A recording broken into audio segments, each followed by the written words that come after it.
Fala galera do canal Prática Celeste, mais um dia, mais um podcast. E hoje nós vamos falar sobre o quê? Vida espiritual. Eita só, isso aí agora eu quero ver, hein? Agora eu quero ver. A vida espiritual é um grande tema, um tema muito importante. Lembrando aí, no último vídeo nós falamos sobre Quaresma. Agora nesse segundo podcast nós iremos tratar sobre a vida espiritual. E nós temos aqui alguns subtítulos, alguns temas dentro desse grande tema que é a vida espiritual, que é de grande relevância para cada um de nós. Eu tenho certeza disso. Mas assim, o que é essa vida espiritual? Você sabe o que é isso? O que é uma vida espiritual cristã? O que é a espiritualidade cristã? Por exemplo, eu estava diante de uma aula, padre, e aí alguns alunos trouxeram algumas coisas muito interessantes. Bom, eu sou professor, sou formado em filosofia, sou professor de ensino religioso hoje. E aí, dentro do ensino religioso, a gente tem que trabalhar não só o cristianismo, eu trabalho principalmente o cristianismo, mas também dou aula, história, principalmente das outras religiões, de algumas outras religiões. E aí, depois de uma aula dessas, alguns alunos trouxeram assim: professor, eu poderia pegar determinada situação, doutrina, espiritualidade de religião X e aplicar na religião cristã? Poderia viver isso? O outro aluno simplesmente chegou e falou assim: a minha espiritualidade, eu pego isso aqui do cristianismo, eu faço isso aqui porque eu acho legal, isso aqui eu não faço porque é muito penoso para mim, eu faço assim, assim, assim, assado. Ou seja, basicamente uma religião que ele monta, um Frankenstein, né? Uma religião self-service, né? Que ele vai montando, né? Isso eu vejo nas minhas aulas, mas também vejo na catequese, às vezes vejo nas conversas que nós temos por aí. Isso é algo, infelizmente, muito comum hoje. Sim. Isso é a espiritualidade cristã? Esse é o grande desafio, né? E o grande discernimento, né? É que a gente precisa ter nas nossas paróquias, né? Porque também, às vezes, é propagada muita coisa, né? Que está um pouco distante da espiritualidade cristã, né? É uma coisa, né, que é sempre muito importante, né? A gente sempre tem em vista, né? É que a espiritualidade cristã, ela é uma união, né? Entre algo ou alguém que tá assim, né, que é espiritual, né, é Deus, né, mas que se manifesta na criação, né, nessa terra, e da nossa existência, né? Então a vida espiritual é uma relação, né, na verdade, né? É muitas vezes isso que as pessoas elas não entendem, né, que a vida espiritual ela é uma relação. E quando elas não entendem que a vida espiritual é uma relação, elas vão viver uma certa espiritualidade, que aí não é espiritualidade, é um certo espiritualismo, né? Sim. Ou um misticismo, como você disse, né? De self-service, né? Muito egocêntrico, né? Na verdade, ela é Deus. Ela é Deus de si mesma. E ela constrói os seus rituais, digamos assim, né? Exatamente. E a espiritualidade cristã, não. A espiritualidade cristã é uma adesão a uma pessoa, que é Jesus Cristo, né? Então, por isso que Jesus lá no final do Evangelho de São Mateus, né, no mandato missionário, ele diz, né, ide pelo mundo inteiro, anunciar a boa nova a todas as nações, batizar em nome do Pai, do Filho e do Espírito Santo. E depois a terceira recomendação é o quê, né? Ou seja, o terceiro mandato, né? Não a recomendação, né? Porque a recomendação você faz ou não faz, né? Exatamente. Mas o mandato, né? Porque é importante, é essencial, né? E ensinar a observar tudo que vos ordenei.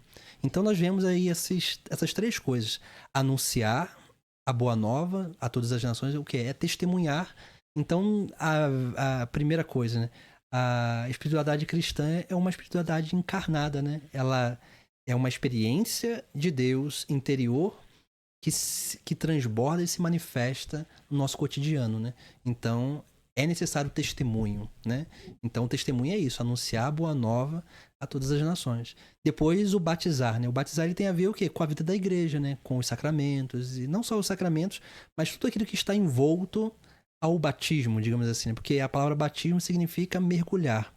Então, quando a gente é batizado, a gente é o quê? Mergulhado na vida do próprio Deus, né? Então, essa é um segundo aspecto da vida espiritual cristã, né? Que é essa vivência de união com Deus, né? Uma vida, não uma união superficial, mas uma união profunda, né? Uma união de realmente de estar imergido em Deus e Deus imergido em nós, né? Por isso que nos batismos na antiguidade, né? Se batizava o catecúmeno, né? Já era adulto já, né? Aí o bispo pegava e mergulhava na piscina batismal, né? Uhum. Aí ele mergulhava, geralmente a pessoa de costas, assim, né? Mergulhava a pessoa. Aí só quando a pessoa começava a borbulhar, soltar, assim, né? Isso significa o quê, né? É como se ela estivesse bebendo água, né? Como se aquela graça estivesse entrando dela. Aí o bispo levantava, né? Eu te batizo em nome por 3 vezes, né? O nosso professor, né? Nosso grande professor e mestre, né? Ronaldo Fiuza, ele dizia isso nas nossas aulas de patrística, né? E é muito interessante, né? Por quê? Porque representava o que? Essa imersão em Deus. Era quase uma morte mesmo, né? É uma morte, exatamente, um afogamento. Um afogamento. mas é uma imersão em Deus, naquela água batismal, né? Que representa justamente isso. Mas também um Deus que é imergido em nós, né? Porque nós nos tornamos templos do Espírito Santo, templos da graça, né? Então, esse é um aspecto fundamental da nossa vida cristã. E depois, né? O terceiro aspecto que é esse observar, né? Observar não é olhar, né? Mas é colocar em prática tudo aquilo que Jesus Cristo ensinou, né? Que é a nossa vida, né? Moral, né? A nossa vida pastoral, né? Ali que nós precisamos aprender a viver, né? De acordo com aquilo que é o caminho, o itinerário que Cristo nos propõe, né? Então, assim, a verdadeira vida espiritual, ela tem esses 3 aspectos, né? O testemunhal, né? Por isso que é necessário ter uma experiência de Deus, né? É o testemunho, é a vida de união com Deus, essa união íntima de ser imergido na vida do próprio Deus, que se dá principalmente através dos sacramentos, né? E também essa prática, né? Essa prática da fé, né? Que porque às vezes as pessoas acham que doutrina e fé são coisas dissociadas. Diferente, não, mas a doutrina, ela é a regra. Santo Irineu diz isso, né? Naquela obra sobre as heresias, né? Então ele vai dizer ali que a doutrina, os artigos da fé, eles são o fundamento da nossa conduta, né? Então, assim, se a gente não entende bem também a nossa doutrina, a gente não vai ter uma conduta de acordo com ela. Por isso que Jesus Cristo, ele insiste em observar tudo aquilo que vos ordenei, né? Ou seja, tudo aquilo que Jesus ensinou não é só para ser crido, mas também para ser praticado, né? Eu sempre falo nas catequeses assim, toda vez que a gente fala em relação à fé, nós temos a nossa fé. Nós temos a nossa fé, as nossas crendices, né? Uhum. Aquilo que nós acreditamos, até mesmo relacionado a Deus, relacionado à experiência que nós tivemos, né? Isso. Só que nós precisamos pegar a nossa fé, a minha fé, no caso, e eu olho para a fé da igreja, a fé apostólica, e eu tenho que moldar a minha fé a partir da fé da igreja. Isso. Daquilo que a igreja está me orientando, me ensinando. Por isso que é muito importante também. Que é a adesão, né? Aderir. É muito importante o conhecimento da fé. É muito importante. Porque senão a gente vai cair em 2 problemas, na minha opinião. A gente pode cair aí em um extremo, que é eu viver quase uma superstição na fé, com várias crendices, devoções, várias questões muito até muito piedosas, mas distantes da realidade da fé cristã. É uma fé tutti-frutti, né? Tem tudo ali dentro. Exatamente. E você não sabe o gosto de nada. É Nutelinha hoje, né? Tutti-frutti da nossa época, padre. Hoje em dia é Nutella. Não tem mais isso. E por outro lado, nós temos outro extremo, né? Que é você viver uma fé que a gente se diz ser cristão. Vou na missa, mas eu fora daquela realidade religiosa, eu vivo como um pagão. Sim. Que é o ateísmo prático. É, né? O ateísmo prático. Acho que esse é um desafio que a gente tem, né? Por isso que a gente precisa assim, eu sempre falo isso, né? A gente, às vezes, as pessoas, os agentes pastorais, às vezes até os sacerdotes também, se iludem achando que uma paróquia lotada de pessoas que tem pessoas que estão realmente vivendo profundamente a fé. Não é assim, né? A gente precisa entender que tem muitos ali por muitos motivos, né? Tem aqueles que vêm para a missa do sétimo dia, mas veio só para a missa do sétimo dia. Mas tem aqueles que, de repente, estão ali, né, cumprindo o preceito porque aprenderam assim e estão ali cumprindo só o preceito. Tem aqueles que estão ali porque vai por causa de outras pessoas. Então tem várias motivações. É claro, tudo isso é uma oportunidade da gente evangelizar. Mas eu sempre falo que a igreja sempre foi de poucas pessoas. A igreja sempre foi da minoria, assim, um grupo pequeno.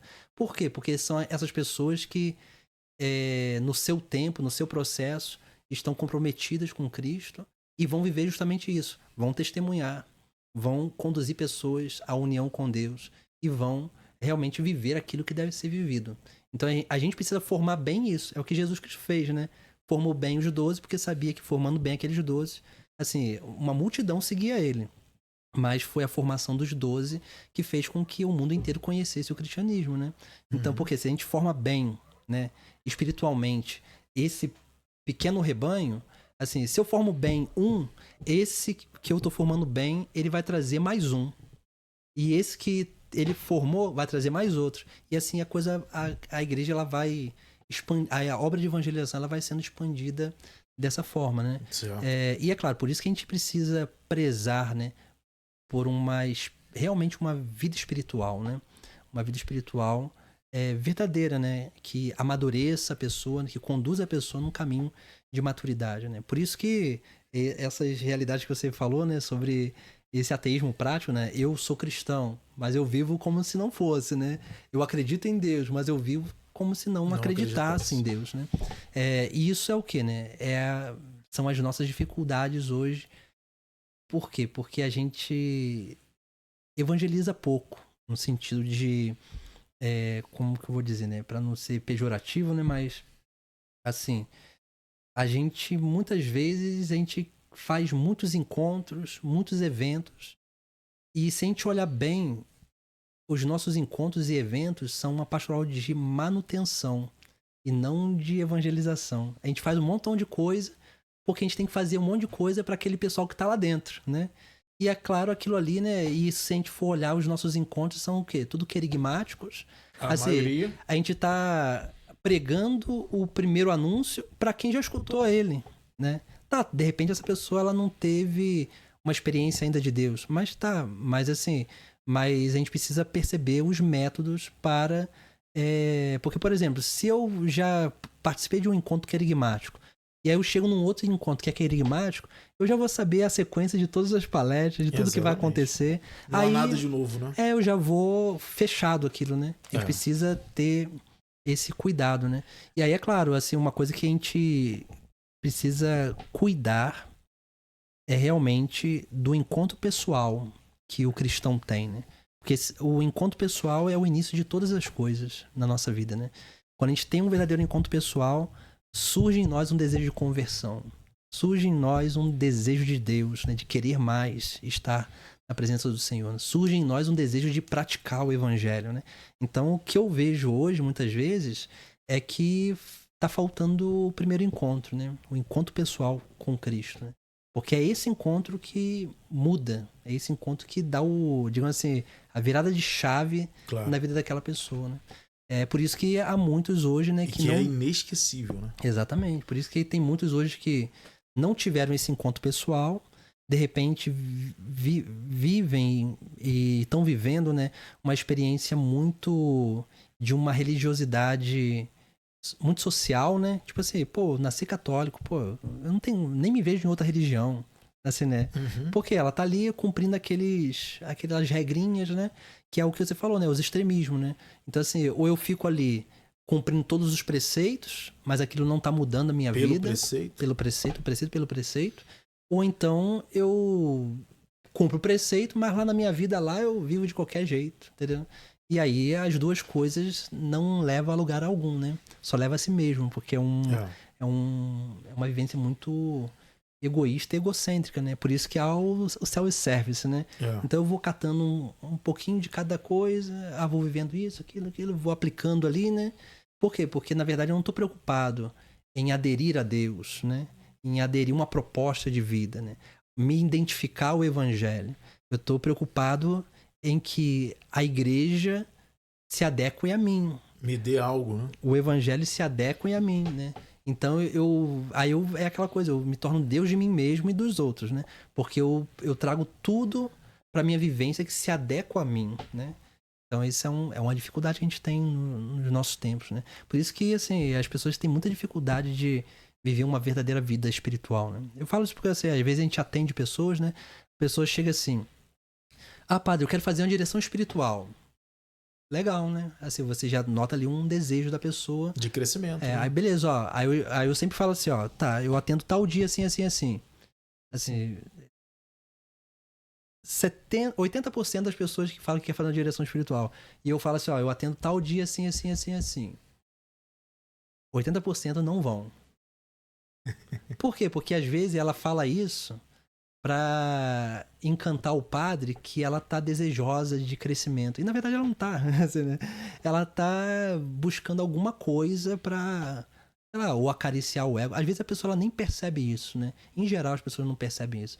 Mas ela tá querendo alimentar, de repente, uma carência dela, né? Tem muito isso, a pessoa assim, vai lá, faz um encontro de direção espiritual, aí já sai falando assim, o padre tal é o meu diretor espiritual. E que você, né? Porque ela quer só a vaidade de ter aquele padre como diretor espiritual dela, entendeu? Na verdade, ela não tá preocupada com o crescimento dela espiritual. Ela tá preocupada somente em agregar, digo assim, alguma coisa à imagem dela mesmo, né? Então, é uma dificuldade, né? Então, assim, aqueles 20% que vão buscar a direção espiritual, que vão no primeiro encontro, né?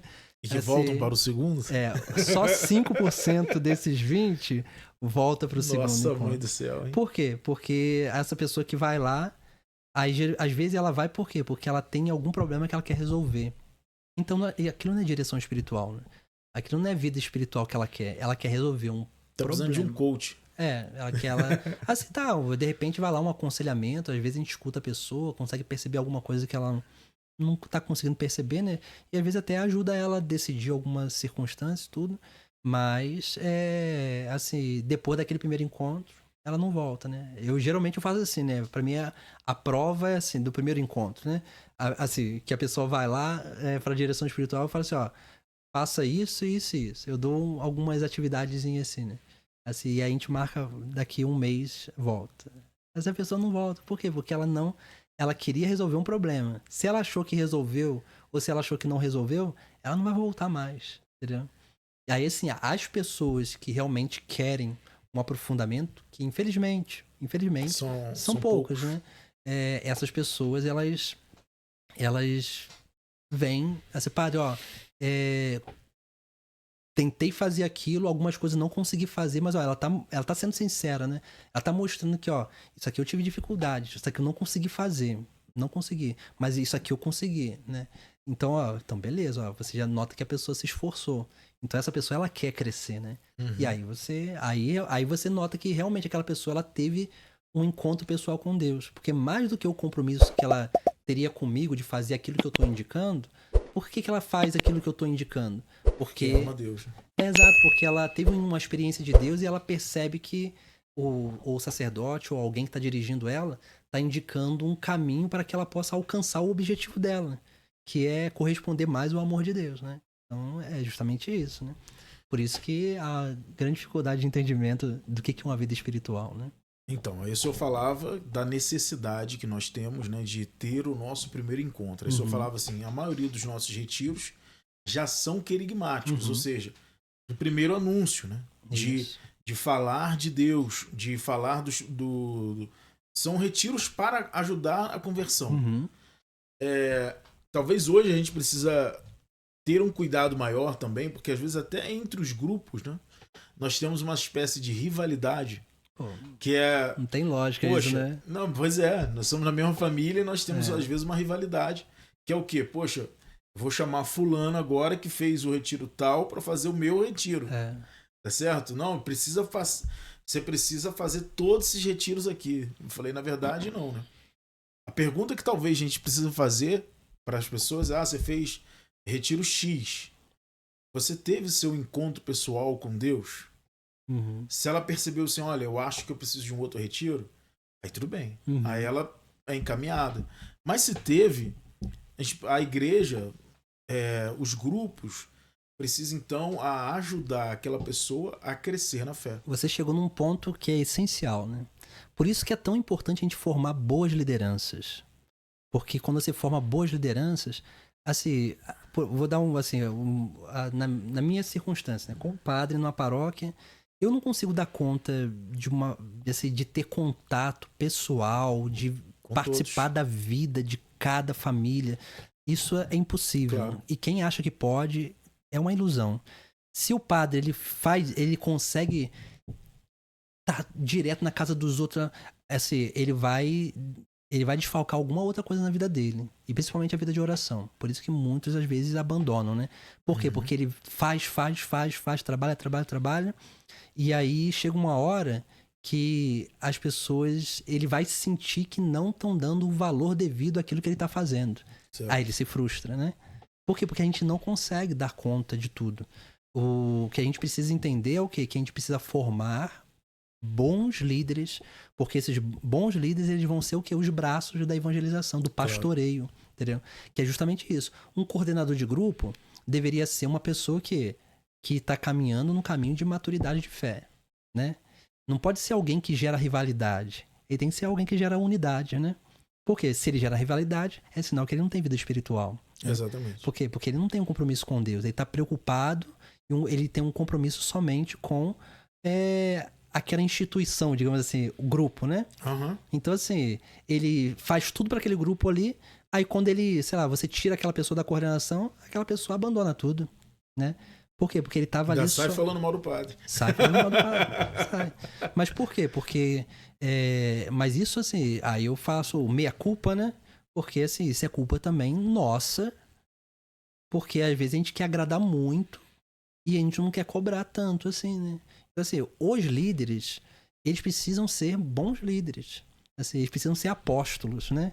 Pessoas que a gente faz assim, eu tô enviando e eu sei que ele vai transmitir aquilo que aprendeu de mim, entendeu? Que aprendeu do evangelho, que aprendeu de Cristo, né? Por quê? Porque o bom líder não é aquele que faz tudo, né? O bom líder é aquele que ele sabe fazer algumas coisas, mas o bom líder é aquele que sabe formar outros líderes, né? Esse é o bom líder. É por isso que às vezes a gente vê aí, né? Eu vejo muito isso na nossa juventude, assim, né? Não é falando mal, né? Mas... E nem fazendo uma crítica depreciativa. Mas é uma constatação. Desde a minha época lá, né? Que participava de pré-congressos e tudo mais. E hoje a gente vê o quê? Os eventos de jovens da igreja... Tem mais adolescente do que jovem em si, né? Sim. Você bota 70% ou quase 80% são adolescentes, né? Mas assim, o porquê disso? É sinal que os líderes... Porque a gente tem um vácuo de geração. Uhum. Assim, é claro, não chega a ser uma geração inteira, mas assim, a gente tem um vácuo aí de... sei lá, 10 12, anos 13 anos, assim, né? Porque é sinal que esse pessoal mais velho não formou líderes. Por quê? Porque se ele formasse líder, a gente teria uma faixa etária mais mesclada. Segurou entendeu? A coordenação por muito tempo. Exatamente. Exatamente, então, é um problema. Mas aí, assim, é a questão do encontro com Deus, né? Isso. Da experiência de Deus. Eu tava aqui pensando que talvez esse líder não compreendeu ainda o que é a espiritualidade cristã. Exatamente. Só tá no querigma. Isso. Na verdade, assim... eu vejo muito a questão do evangelho, né? E no evangelho a gente encontra muito essas coisas, assim, né? Muitos seguiam a Jesus Cristo, assim, pelo milagre que ele fazia, porque via aquelas... Pô, Jesus expulsa demônio, né? Jesus multiplica pão, né? Você lembra lá no capítulo 6 do Evangelho de São João, Jesus fala, né, sobre, assim, ele caminha sobre as águas, depois multiplica pão para aquela multidão de gente. E aí depois ele começa o quê? O capítulo 6 é o discurso do pão da vida, né? Eu sou o pão vivo descido do céu, né? E aí ele começa a criticar aquelas pessoas, por quê? Porque elas não estavam procurando a ele. Eles estavam procurando aquilo que ele dava. Ou seja, é a crítica de Ezequiel também, né? Que fala assim, ó, os pastores que deveriam servir o rebanho estão se servindo do rebanho. Então, assim, o que Jesus Cristo faz ali, né? No discurso do pão da vida? Ele aperta a pregação. Aí vai ser, ó, quem não comer da minha carne, não beber do meu sangue, não terá vida eterna. Minha carne é verdadeira comida, meu sangue é verdadeira bebida. E aí aquele pessoal começa a dizer, essa palavra é dura demais. Né? Assim, né? Vambora. E aí ele começa, ó, o pessoal começa a dar no pé. E aí o que Jesus Cristo faz? Jesus, ele vai chegar pros... Assim, Jesus não tá preocupado com aquela multidão, né? Ele tá preocupado com os 12, né? E aí pergunta pra eles, e vós, também quereis ir embora? Aí Pedro, é uma das profissões de fé de Pedro, né? A quem iremos, Senhor? Só tu tens palavras de vida eterna. Então, assim, nós sabemos e cremos que tu és o Cristo, aquele que deveria vir. Então, assim, eles entenderam a proposta. Então, Jesus, ele chega um determinado momento que ele aperta mesmo, né? Para ver a correspondência do seu discípulo, né? Então, ali nós vemos o quê? Algo que acontece na igreja também, né? É muita gente que, às vezes, tá ali, sei lá, porque vem receber um sacramento, porque vem fazer uma coisa, ou porque vem por causa dos amigos, porque...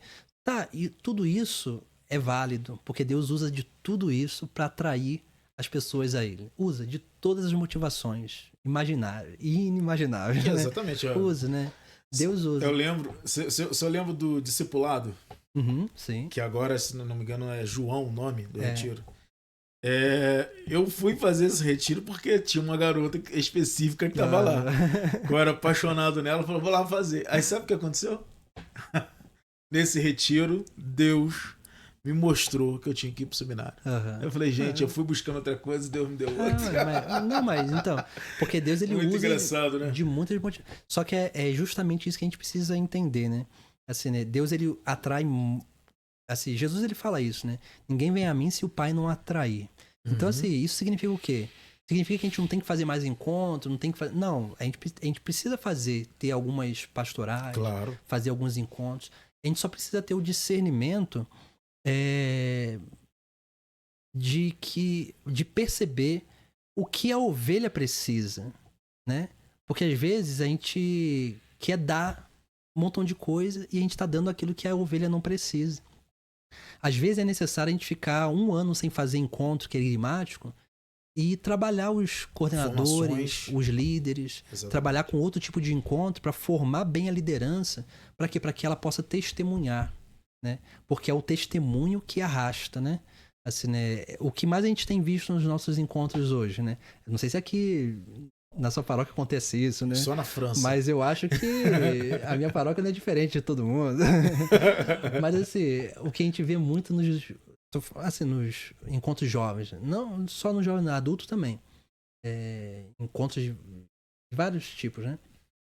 A gente tem uma terceirização de palestras e pregações, né? Por exemplo, o jovem não prega mais pro jovem, tem alguma coisa errada, né? Exatamente. Por quê? Eu não prego quando não tem convicção, quando aquilo não mudou a minha vida. Eu não tenho coragem de pregar. Quando eu não vivo aquilo, eu não tenho coragem de pregar, né? Mas quando Cristo mudou a minha vida, pô, eu quero anunciar isso, eu quero mudar a vida dos outros também, né? Porque aquilo fez diferença em mim, né? Então, é justamente isso. Esse é o princípio da vida espiritual, né? Essa união que a gente adquire com Deus, que a gente quer transmitir e, naturalmente, aquilo transborda na nossa vida, né? Para a vida dos outros. Então, a gente vê muito isso, né? A gente vai no encontro, aí chega lá e toda hora tá chegando palestrante. Você, gente, vocês não pregam, não? Assim, né? Por que não prega? Não prega porque às vezes não tem testemunho. Assim, me perdoa, mas muitas vezes acontece. Não tô generalizando, né? Claro que a gente tem muitas pessoas muito boas, mas infelizmente os nossos encontros, às vezes, eles se tornam um palco, né? Um palco para que as pessoas apareçam, né? Por isso que a gente vê pessoas ali que, sei lá, há 10 anos dá a mesma palestra. A pessoa que um animador que não forma outros animadores, por quê? Porque ele não quer perder o palco, né? Não quer perder a visibilidade, né? Assim, pessoas que já estão com pós-doutorado, pós-doc em palestra do pecado. E é sempre aquele mesmo testemunho. Aquilo passou, aquilo foi por um tempo, né? Mas por quê? Porque as pessoas elas levam os encontros, né? hoje como uma estrutura que tem que ser feita. Como que vai ser feita? Assim, não, tem que ser feita. Assim, né? Eu, particularmente, às vezes eu prefiro que a gente passe um ano inteiro sem fazer encontros de conversão assim, para trabalhar aqueles que a gente... Que já estão ali, né? Que já estão no caminho de conversão, né? Uhum. Porque senão... Para depois converter outros. Porque senão a gente vive dando leitinho para todo mundo, assim, né? É muito alimento frágil. De bebê. E pouco alimento sólido, entendeu? Exatamente. Mas assim, se a gente forma bem os líderes, se a gente dá alimento sólido aos líderes, a gente faz com que eles dê também alimento sólido aos outros, né, que estão chegando. Aí entra um outro problema, que sinceramente hoje eu não sei como é que tá. Que é a questão de uma espiritualidade muito emocional, muito emotiva. Exatamente. Muito sensível. Isso. Se eu, por exemplo, poxa, na época do seminário, eu era do Renasce, né, da Renovação Carismática, da Renovação se ninguém Carismática. Repousar, se ninguém chorar... Me chamavam para dar formação para grupos por conta disso. Poxa, na hora da efusão, por exemplo, eu não senti nada. Então nada aconteceu? Não, tá errado.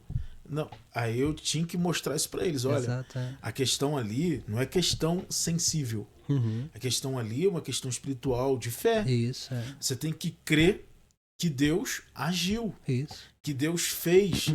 E a partir daquela experiência sua com Deus, mas essa experiência é uma também adesão da fé, eu creio, Deus também vai, a partir dali, fazer as coisas. Pode ser algo extraordinário? Grandioso? Pode. Mas, sabe quantas vezes eu repousei sempre na vida? Uma. Poxa, em meio da renovação carismática, repousei uma única vez. Eu falei, ué, mas e daí? Eu olhava pra minha vida, eu tinha certeza que Deus tinha feito algo. Sim.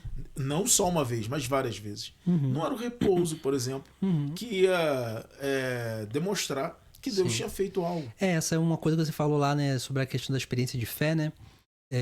Existe uma diferença entre fé e crença, né? A crença é uma coisa muito quase científica, né? Você sentiu alguma coisa e você começa a acreditar naquilo, né? Por exemplo, isso acontece muito com a gente que está iniciando o caminho na igreja, assim, né? Às vezes a gente vai para um encontro, teve aquela experiência no momento de oração, ou num grupo de oração mesmo, alguma coisa assim. E aí o que acontece? Como a gente teve aquele tipo de experiência, a nossa tendência humana é o quê? É tentar ficar repetindo aquilo. A gente faz o quê?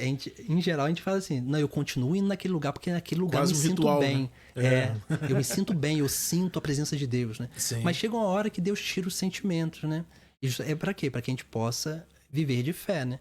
Então, noite escura dos sentidos. Né? Exatamente. E aí, é claro, a fé e a crença, porque a fé é uma experiência profunda, né? Que toca o mais profundo da nossa natureza, da nossa essência, da nossa alma e faz com que a gente saia de nós mesmos, né? A crença não, a crença gera um intimismo, né? A gente entra para dentro de nós mesmos porque a gente fica só preocupado na busca dessas sensações, né? Por isso que a gente vê hoje uma sociedade muito sentimental, né? Muito emocional, com muitos problemas também nesses âmbitos, né? Porque as pessoas, elas vivem buscando isso, né? Vivem superficial, buscando... Né? Muito superficial, né? Então, a experiência de fé não é uma experiência superficial, né? A experiência de fé é uma experiência que realmente muda a vida da pessoa. Né? Essa experiência que você falou aí, né? Você foi por uma intenção, mas você teve uma experiência de Deus e aquela experiência de Deus abriu seus olhos, né? E te mostrou uma outra direção, uma outra intenção. Exatamente. Entendeu? Então, é por aí, né? Então, assim, por isso que a gente tem que refletir muito, né? Sobre o que é realmente uma vida espiritual, né? Uma vida de união com Deus, né? De relação verdadeira com Deus. Né? E dentro desse tema, né? Nós temos também uma coisa que muitos místicos, muitos santos, né? Trabalham de outras formas, mas tem lá uma base, né, que são as 3 vias, né? Isso. Que eu acho muito importante a gente conversar um pouco sobre isso, para que ajuste também na formação, né? Porque essas 3 vias da vida espiritual, vão demonstrar também o processo Isso. que nós precisamos passar Uhum. para um desenvolvimento, para um crescimento. Exato. Ah, a gente está falando aqui, beleza. Viver só de querigma não dá. É importante? Importantíssimo. Uhum. Foi assim na Sagrada Escritura, em Atos dos Apóstolos. A gente viu isso lá. A igreja está aí até hoje, mas ela não vive até hoje só de querigma. Isso. Existem outras coisas. Quais são essas outras coisas? Aí nós temos esse caminho que a própria igreja mostra, que são essas 3 vias. É porque na nossa própria vida humana e espiritual, né? A gente tem um processo de amadurecimento, né? Claro. Processo de crescimento e tudo, né? Então a gente precisa de trilhar um caminho de formação integral dessas realidades na nossa vida, né? A gente tem a nossa vida espiritual, a gente tem a nossa vida intelectual, a gente precisa ter a nossa vida também no sentido corporal, né? De virtudes, de prática, né? Mesmo, né? Então, assim, a gente precisa ter essa consciência que é necessário um caminho de progressão espiritual, né? E as 3 vias, ela é um... Assim, a gente pode dizer que não é uma proposta, mas é um reconhecimento que existe esse itinerário a ser seguido, né? E as 3 vias, a gente precisa entender as 3 vias como um ciclo, digamos assim, em espiral, né? Como se fosse uma escada caracol, né? Que a gente vai passando pelas 3 vias e vai subindo, subindo, subindo até alcançar a glória, que é o céu, né? E a nossa vida inteira a gente vai viver isso. Em cada etapa da nossa vida a gente vive uma das vias de forma mais latente, né? Mas, por exemplo, no início da nossa caminhada, a via mais latente é a via purificativa, né? Por quê? Porque a gente teve um encontro pessoal com Deus, com Cristo, e aí aquele encontro pessoal, como foi uma coisa muito profunda, gera em nós um desejo de conversão, de mudança. Isso é purificação, né? Claro. Mas também o quê? Mas essa purificação ela veio através de quê? De um conhecimento, que é de Cristo, né? Ou seja, a iluminação da nossa consciência. Por quê? Porque a gente, no querigma, por exemplo, né? A gente fala do pecado, a gente fala do amor de Deus, a gente fala de Jesus Salvador. Então a gente reconhece que existe algumas coisas na nossa vida que precisam ser mudadas, né? Então é aquele momento da conversão. E aí, naturalmente, a gente vai trilhando o quê? A gente vai entendendo e conhecendo o que há de bom, o que há de ruim em nós, né? A gente vai sendo iluminado e a gente vai trilhando um caminho de união, né? A gente vai se unindo mais a Cristo, né? Nesse processo. Mas a gente vai passando por esse ciclo e aí, é claro, nesse início da nossa vida de caminhada, esse início é um início que nos propõe realmente uma purificação, né? Aí depois, sim, quando a gente vai ali, né? Qual a passagem da purificação para a iluminação, né? Nesse outro estágio da nossa vida, né? Tem até alguns autores que aliás, 3 idades da vida interior, né? Como Lagrange vai falar, né? Como também o Tanqueray organiza, né? Aquele compêndio de teologia ascética, né? Sim. Então nós vemos ali o quê, né? Que esses períodos da nossa vida, né? Quando a passagem da via purificativa para a via iluminativa, ela se dá o quê? Naquela manifestação de uma perseverança no caminho.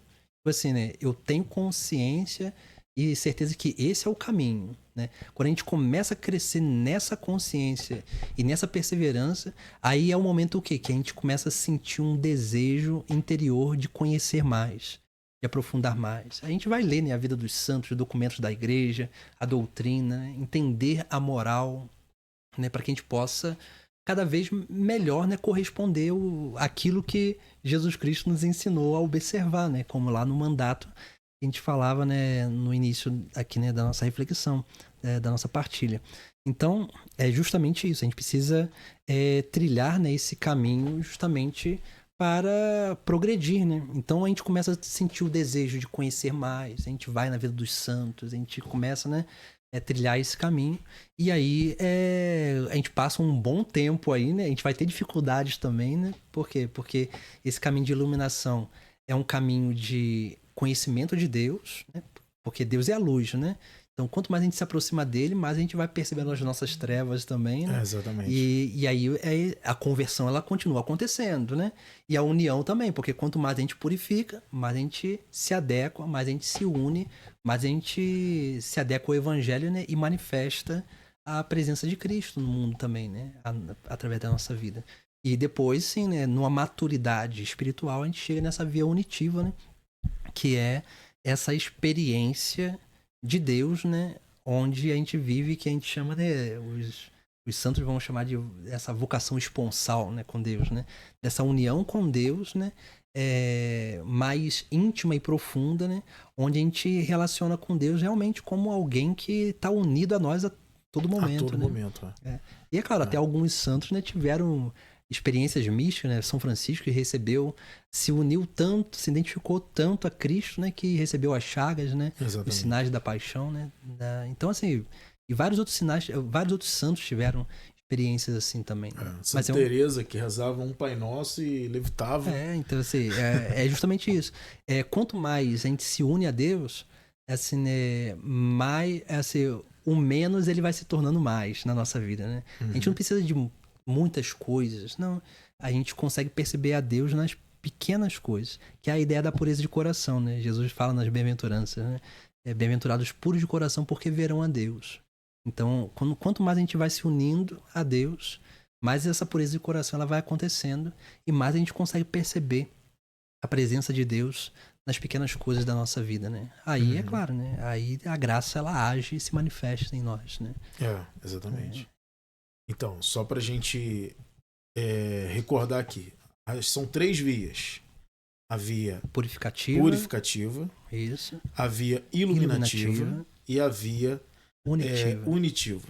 Então, essas aí são as 3 vias da vida espiritual.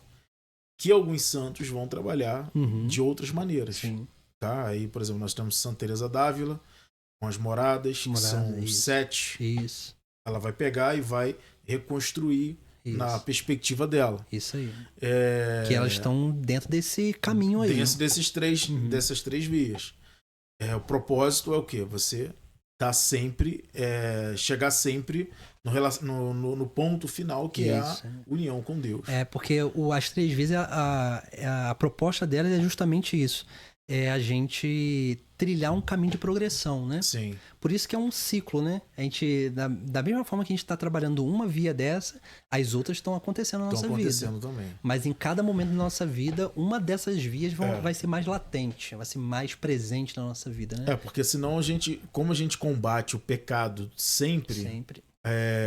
A gente sempre corre o risco de achar que a gente está sempre na via purgativa. Isso, assim, não vai ter um momento que a gente não vai ter tentação mais. Só no céu. Só no céu, exatamente. Se, por acaso, você tá achando isso, é porque tem algum problema. Exatamente. Procura um padre, um diretor espiritual. A pessoa fala assim, padre, reza pra que Deus tire isso da minha vida. Eu falo assim, então, eu vou rezar pra Deus. Morra.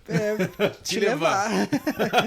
Porque assim, tem problema aí, né? Não tem como tirar essas coisas da nossa vida. Tá na nossa natureza, né? Exatamente. Por isso que, assim, uma verdadeira vida espiritual, ela não vai fazer assim, ela não vai entrar no maniqueísmo, né? Aquela coisa assim, né? A matéria é ruim e o espiritual que é tudo. Né? Não, Santo Agostinho combateu isso, né? Ele até falava que acreditou nisso por um tempo e depois combateu isso, né? Mas é o que a gente vê muitas vezes hoje, né? Uma espiritualidade muito maniqueísta, né? Parece que eu vejo assim em alguns canais por aí, né? E parece que o demônio tem o mesmo poder de Deus, né? Não, o demônio ele é uma criatura. E o poder dele é infinitamente menor do que o poder de Deus, né? Mas como que eu fico livre do demônio? Só se unir a Deus. Não é combater o demônio, porque as pessoas ficam nessa coisa de combater o demônio. Exatamente. E quanto mais você dialoga com ele, pior. Mais você tem relação com ele. Exatamente. Mais você vai cair, né? Então, assim, o que a gente precisa fazer é romper o diálogo com ele para se unir. Fugir do pecado. Se unir a Cristo, né? E se unir a Cristo. Isso é vida espiritual, né? É relação com Deus, não é relação com as outras coisas. É relação com Cristo. Mas para essa relação é necessário também o quê? A aprender a escutar, a perceber, né? Por isso que esse caminho aí das 3 vias é um caminho de progressão que vai nos tornando dóceis, né? À moção do Espírito, né? exatamente. O que você... Não, assim, é muito importante também a gente ter essa consciência, né, daquilo que a gente precisa crescer. Isso. A gente precisa crescer. Porque se a gente para, a gente vai retroceder. A gente tem aquela imagem, né? Se eu já tô, por exemplo, se eu tô parado ou se eu estou no muro, eu já não pertenço a Cristo, né? Eu tenho que viver uma vida, de fato, radical, de entrega total a Jesus Cristo, né? Nas pequenas coisas. Sim. Lembrando que o santo, que é um herói da fé, né? Ele não nasce de um ato exclusivo heróico, mas ele nasce das pequenas coisas. Isso. Mas também é importante a gente lembrar que não é uma ação isolada da graça. Não é uma ação só minha. Sim. É uma ação de Deus que permite que eu faça. Sim. Tá certo? Eu peço ajuda a Deus. Só o fato também, né, de eu pensar em pedir ajuda a Deus, Deus já me tocou. Sim, exato. Tá certo? Por que eu tô falando isso? Porque às vezes a gente pode pensar que é uma ação pura e simplesmente prática.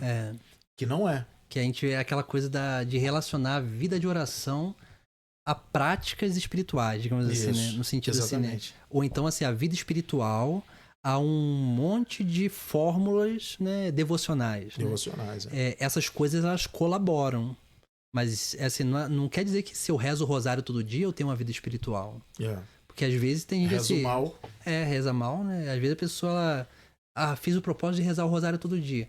Aí a pessoa, ela chuta o rosário, né? Tipo assim, reza aquele negócio tudo. Exatamente. Aí não medita os mistérios, né? Eu sempre falo assim, é melhor rezar um terço bem meditado do que um rosário chutado, né? Exatamente. Lembra do Padre Francisco, que faleceu?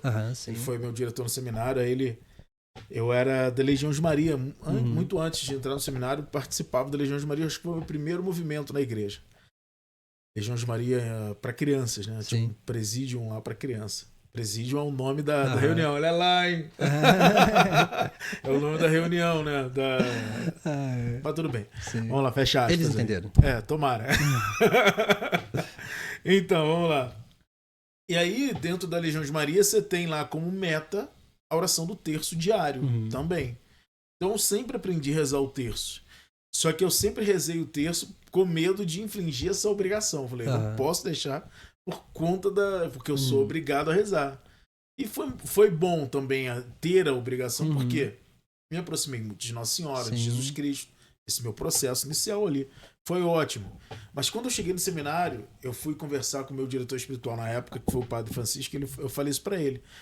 Eu tenho obrigação de rezar o terço, não sei o quê, quando a Legião de Maria, papapá. Aí ele falou assim, Léo, não. Você não reza porque você é obrigado a rezar. Como você não vai na missa por conta do preceito. Exatamente. Você faz porque ama. Isso. Porque qualquer preceito sem amor já não é cumprido, né? Já não cumpriu, exatamente. Exatamente. E aí, mas isso, aquela palavra, acho que foi dita no momento certo da minha vida, porque ali me iluminou. Falei assim, caramba. E até assim, é interessante isso, né? Porque assim, mas eu fiz o propósito. Não, beleza. Porque às vezes os propósitos que a gente faz também, eles são um sinal da nossa correspondência, do nosso amor a Deus, né? Porque às vezes assim, então assim, né? Só pra que a gente possa esclarecer, né?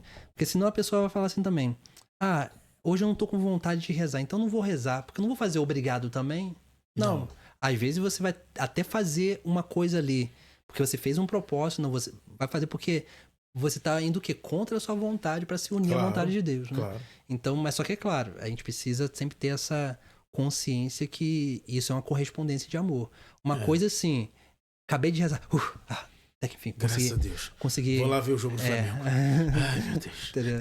Aí, assim, é um negócio que parece que é uma obrigação, né? E a obrigação, ela não converte, ela revolta, né? Assim, só a devoção, a verdadeira devoção, ela converte, né? Por quê? Porque ela te une mais a Deus, né? Ela vai te modificando, né? Eu lembro quando assim que tinha feito a primeira Eucaristia, tinha uns 14, 15 anos, né? Eu ia pra missa, eu lembro que a igreja estava em reforma, a nossa igreja matriz estava em reforma, lá em Nossa Senhora da Lapa, Silvio Jardim. Aí a igreja estava em reforma, não tava tendo missas lá. Aí a gente tinha que se deslocar para uma capela para assistir missa, só tinha uma missa possível, mais próxima de mim. Aí a missa começava 8 horas da manhã. Eu ficava já com uma raiva, porque eu já ia pra igreja com raiva, porque tinha Fórmula 1 8h30. Aí eu ficava assim, meu Deus, que o padre não enrole, não me lia. Eu ficava olhando assim, eu falei, meu Deus do céu, ele vai atrasar. Eu já ia de bicicleta, chegava lá com doidinho pra sair. Olha só, né? Graças a Deus, Deus tocou meu coração, me converteu, né? Por que isso que eu tô falando isso? Porque também, assim, às vezes, a falta desse amor inicial talvez possa ser algo comum, mas precisa ser trabalhado. Sim. A gente precisa, como a gente está falando das 3 vias, crescer um pouco mais, né? Dar passos maiores. Isso. Existe algo maior, no meu caso, meu exemplo aqui. Eu precisei entender isso. A missa é algo maior do que qualquer outra realidade humana que eu tenho que viver. Principalmente a Fórmula 1. Eu não tô falando de Ayrton Senna, tô falando aqui de, não lembro, Barrichello, ou sei lá, mas mesmo se fosse Ayrton Senna, no auge. É a missa. É nosso Senhor Jesus Cristo. Sim. Tá certo? Então eu preciso ali. Preciso estar com o meu coração onde estão os meus pés. Isso, exatamente. Não posso estar ali pensando numa outra realidade. E às vezes acontece a gente fugir um pouco do nosso pensamento, né? Deixar, por exemplo, vagar um pouco o nosso pensamento da realidade que estamos vivendo. Então, por que não trazer aquilo que está te afastando para aquele momento de oração e para você voltar para aquela realidade? Sim. Com mais uma necessidade de oração. Seja ela o que for, né? Uma necessidade de doença física, uma preocupação da família, ou até mesmo uma besteira como essa, né? Como a Fórmula 1, né? Trazer para aquilo ali. Que Deus mude o meu coração, né? É importante. Acho que pra gente encerrar esse momento, eu vou até pegar aqui, mas o livro não tá aqui, tá mais para baixo. A gente podia falar um pouquinho sobre a São João da Cruz, né? Falando sobre a questão da noite escura de sentidos, né? Que eu acho muito importante isso nessa pegada da vida espiritual, né? Eu costumo dizer nas catequeses o seguinte: a gente, entre aspas, a gente pode viver a noite escura de 2 formas. Uma que vem de Deus e uma que vem de nós mesmos em relação a Deus. Sim. Em relação a nós, em relação a Deus, é porque às vezes eu estou tão distante de Deus que eu não sinto mais nada. Exatamente. Eu não tenho mais uma aproximação de Deus, por exemplo, assim. Por quê? Por que eu tô falando isso? O que é o pecado? Deus se afastou de mim? Óbvio que não. Mas o pecado é a minha decisão me afastar de Deus. Eu tomei aquela decisão. Eu virei as costas para Deus porque escolhi o pecado. Tá certo? E automaticamente, quanto mais distante de Deus, mais complexo eu perceber Deus. Sim. Quanto mais ser consolado por Ele. E qual o remédio disso? A conversão. Eu preciso me converter e voltar. Voltar para Deus. Buscar a confissão e tudo mais. A direção espiritual. Já para aquelas almas que estão já num passo mais amadurecido na perspectiva da espiritualidade, da fé, aí sim, aquilo que São João da Cruz diz, né? Que o amadurecimento da fé virá pela noite escura de sentidos. Que é o quê? É algo ruim? Aparentemente. Para quem está vivendo, sim. Emocionalmente, sim. Mas, na verdade, é o passo inicial, né? Que é a ausência da consolação, né? A ausência daquilo que são sensível na oração. Como a gente estava falando, vou participar de uma adoração lá com o Padre Rafael, aí de repente eu sinto um calorzinho no coração, um arrepio, algo do tipo.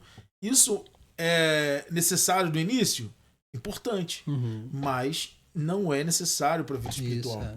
A gente amadurece e entende que eu estou ali para buscar a Deus. Isso, É por isso que Racionalmente eu entendo isso. É por isso que a escuta, essa pureza de coração, esse caminho de progressão espiritual, ele é importante, porque ele vai nos tornando dóceis à moção de Deus em nós, né? Exatamente. Que é justamente isso que você falou, né? Essa questão da noite escura, né? São João da Cruz, ele trabalha, né, uma das suas obras, e ele coloca ali várias coisas interessantes, né? Mas, assim, uma coisa que a gente precisa... Você até tocou nisso, né? A gente precisa entender... quando a gente começa a viver uma experiência dessa, de noite escura, né? Parece que...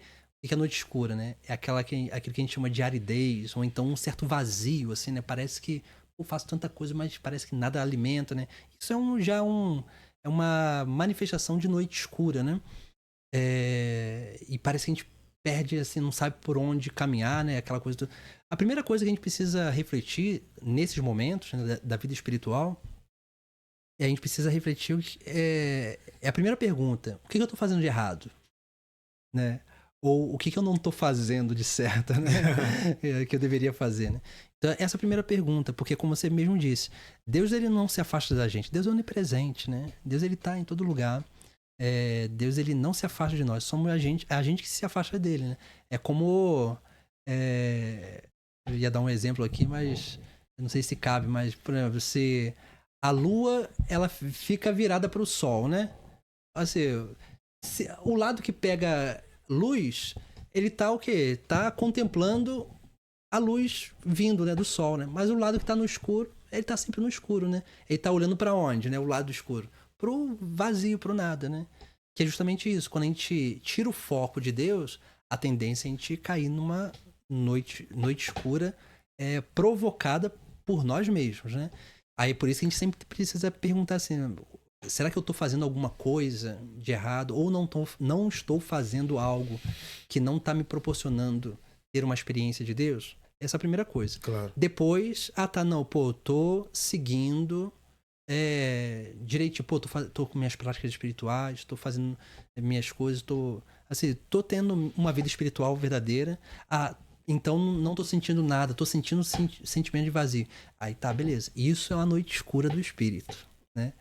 Ou seja, então, nesse momento, Deus, ele tá querendo o que de você? Ele tá tirando todos os sentimentos, as emoções, para que você possa amadurecer sua fé. Ele tá tirando tudo aquilo que parece ser crença na sua vida, para transformar isso em convicção na sua vida. Por quê? Porque só quando a gente passa pela noite escura, por esse vazio, e permanece nele, ali, né, firme nele, perseverante ali, é que a gente vai ver novamente a aurora, né? Ou seja, né, a gente vai ver novamente o sol nascer na nossa vida. Por quê? Porque Deus, ele permite que a gente passe por esses momentos de aridez, né? E não tem tempo. Assim, né? Tem gente que passa vários pequenos momentos de aridez, tem gente que passa um grande momento. Teresa d'Ávila, Santa Teresa d'Ávila. Também, né? Santa Teresa de Calcutá também. De Calcutá, perdão. Entendeu? Assim, depois que teve aquela experiência, nunca mais sentiu nada. Ela relata isso, né? Mas o quê? Mas era a primeira pessoa a acordar, a primeira a ir para adoração, a última a sair da adoração, era a primeira a se dedicar o tempo aos mais necessitados ali. O quê? Por quê? Porque ela não vivia mais de sentimento, mas vivia de fé. Ou seja, não era... a experiência que ela tinha era uma experiência de convicção. Assim, né? Eu não sinto nada, mas eu sei que esse é o caminho. Eu não sinto nada, mas o meu coração me diz que é isso aqui. Então, essa experiência já é uma experiência de Deus.